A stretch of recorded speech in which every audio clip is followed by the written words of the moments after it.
The Apple Watch Ultra is a pretty extreme product, and so I figured it's only fair that I do a more unorthodox, more extreme review. So rather than go in monotone ways or go about the moderate goods and bads, I'm just going to get straight to it and talk about the great and the ugly in regards to this watch and focus on those two aspects. That way, you guys can kind of tally up if this watch has enough good or enough bad to justify or to not get this watch ultimately, and you get to be the judge. So let's get started. At 49 millimeters, this is definitely the largest Apple Watch we've ever seen released. Now, a larger body brings its perks, but it also brings its fair share of problems. So the most iconic thing about this watch in terms of design is that new improved display. It's twice as bright as the Series 8 at 2000 nits, but also because it's flat, it's not rounded, it looks considerably larger. And yes, it is larger, but I mean that flat linear look makes the illusion of it looking so much larger. It also makes it a little easier to look at the context on it. I just really like it. I think it is a noticeable quality of life upgrade. It's also worth noting, of course, the larger design allows for the additional action button, which I think at this point isn't as useful as it could be, but I'll talk more about that later on. Another thing I did note is that pressing the buttons is not as pleasant. They're more stiff on the Apple Watch Ultra. In fact, they're very stiff. You have to apply quite a bit more force to press the buttons, and it just doesn't feel as tactile as it does on the Series 7 or the Series 8, for example.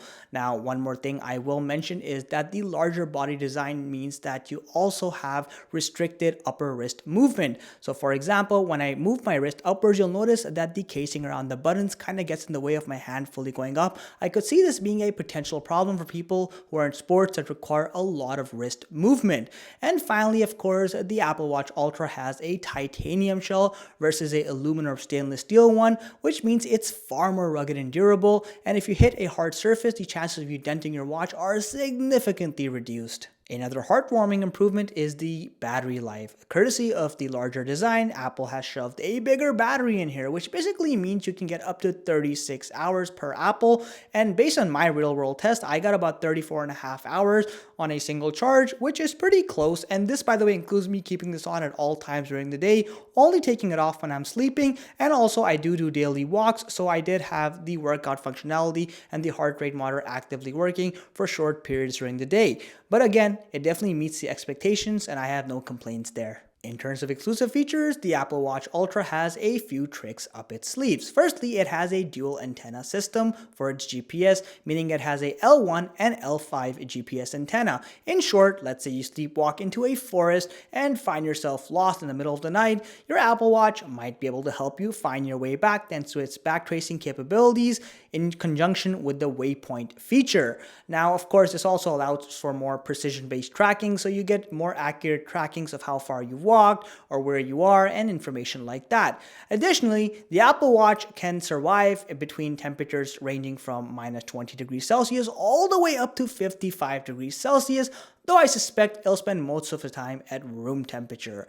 And finally, the Apple Watch Ultra has a built-in depth gauge. In the simplest of terms, this basically means if you are wild enough to go diving, it can measure key metrics that are important to divers. Now, if I'm being honest, 99% of the YouTubers, including myself, have never dived and probably never will, so it's hard to give an honest, view as to how good of a feature that is. Though if I ever do make diver friends, I will definitely test out that feature or have them test it out on proxy and let you know. The Apple Watch Ultra shares a number of health features with the Series 8, including but not limited to sleep tracking, ECG, blood oxygen measuring, as well as, of course, the heart rate monitor, crash detection, and a number of other features, some of which I hope you never have to use, so make sure you stay safe.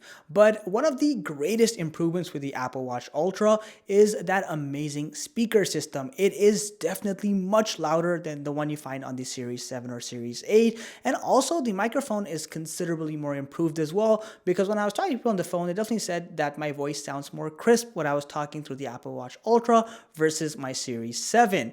It is worth noting that the improved speaker system also allows for that siren functionality they have that can go up to 80 decibels.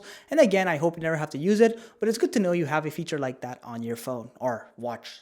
I have to say that the Trail Loop Band is one of the most comfortable things to touch my skin. This thing has a high quality fabric design to it. It's rugged, but it's so so soft, and at the same time, it does not irritate my skin. And trust me, it's really well thought out. It is definitely one of the best things about the Apple Watch Ultra.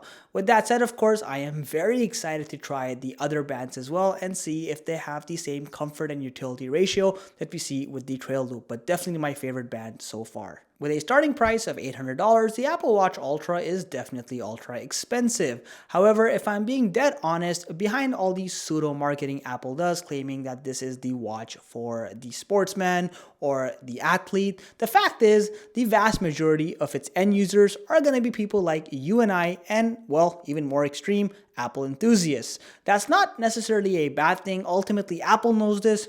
You kind of know this, I kind of know this. But the Apple Watch Ultra does bring interesting features. For example, it improves upon a number of areas like the speaker, the display, also the battery life, and it definitely has a lot of stuff going to call it a refreshing design. Of course, the Apple Watch Ultra, for some people, might be the most uncomfortable Apple Watch they've ever put on, simply because it might be too big for their wrist, or they might not like the restriction it puts on your movement sometimes. For some people, this is going to be a very utilitarian watch that just has badass G-Shock vibes, and I'm all for that, as long as you're understanding of the fact that you're paying quite a bit of money here and you don't necessarily have to. As always, I'd love to hear your thoughts on the Apple Watch Ultra, what you think about it, if this review swayed you in either direction. And you know what would be ultra awesome? If you considered subscribing to this channel if you enjoyed what you saw here today. Thank you so much for watching. I'll catch you in the next one.